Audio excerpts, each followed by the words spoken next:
Қайырлы күн баршаңызға. Бүгін біз не жасаймыз, мама? Ши бауырсақ жасаймыз. Ши бауырсақ жасаймыз. Ол үшін бізге ең бірінші бізге жылы су керек. 1 стакан.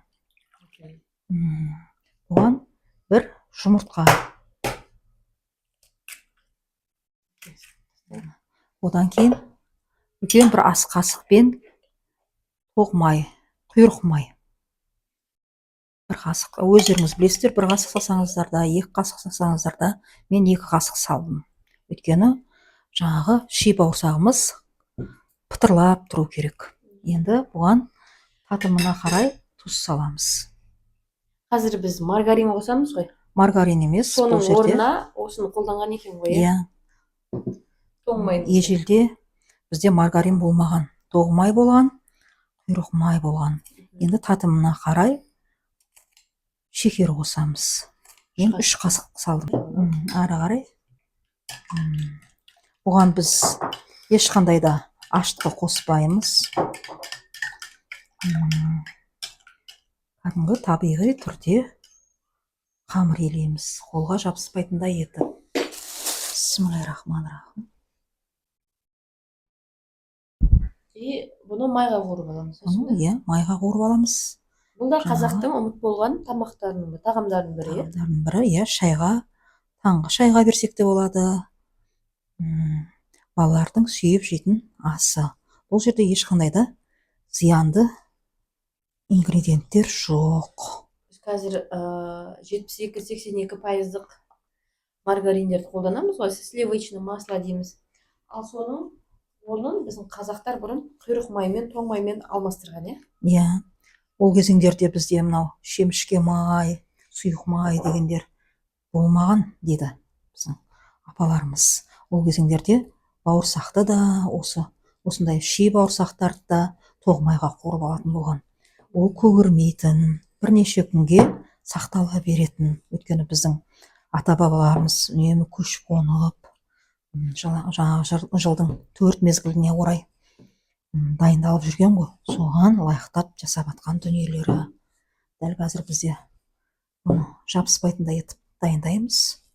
Бұл ши бауырсаққа ешқандай разрыхитель, сода, ашытқы, дрожь да қолданылмайды. Қосылмайды ондай нәрсе. Бұл адамның ағзасына өте пайдалы. Қазір біздің балаларымыз неше түрлі дүкеннен алып жеп жатады ғой тәттілерді. Оның қасында бұл әлде қайда пайдалы. Есте сақтау қабілетін арттырады балалардың. Үлкендер жесе жаңағы толып кетпейді. Дема не дейді? Қазір шамадан тыс толықтық деген көбейіп жатыр. Азу процестері ондай болмайтын. Ал қазір бізде керісінше болып жатыр ғой. Бірден әдемі, қараңызшы. Майдың өзі қамыр қолға жабыспайды. Әдемі.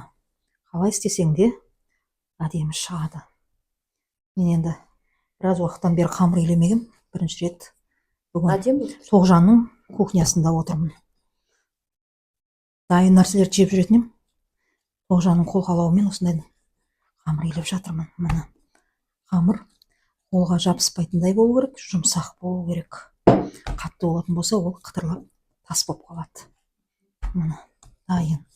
Енді біз бұны 5 минутқа қойып қоямыз. 10 минут. Ал бұл не дейді? Үйі қанам дегенше мен майымды қыздыра берсем болады ғой? Майымды қыздыра бер, иә. Бірден салып қуырып аламыз.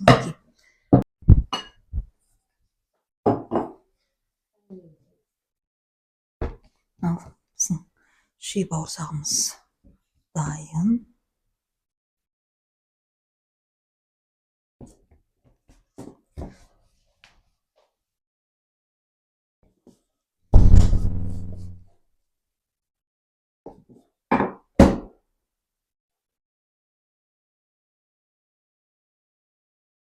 Осылай жұқалап жайып аламыз қамырымызды.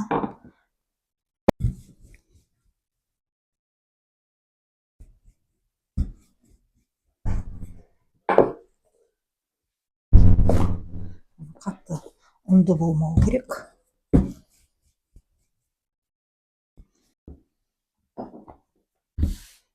Дайын.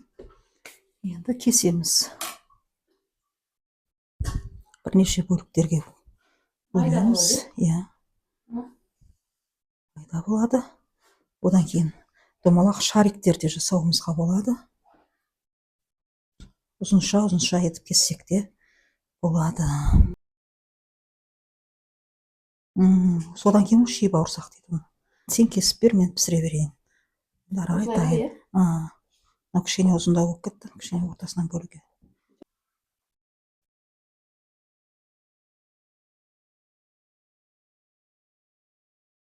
Ал енді біздің ши бауырсағымыз дайын.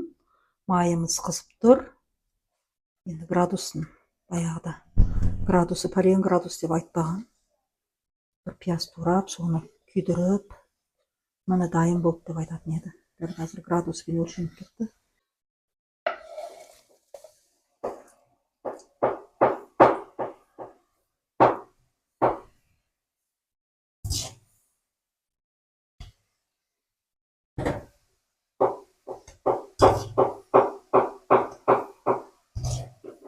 Керек.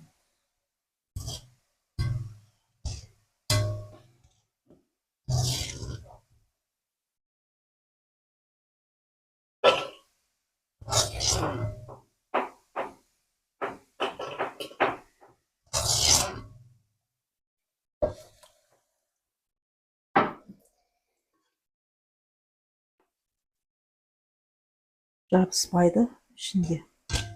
Оның құрамында құйрық май бар.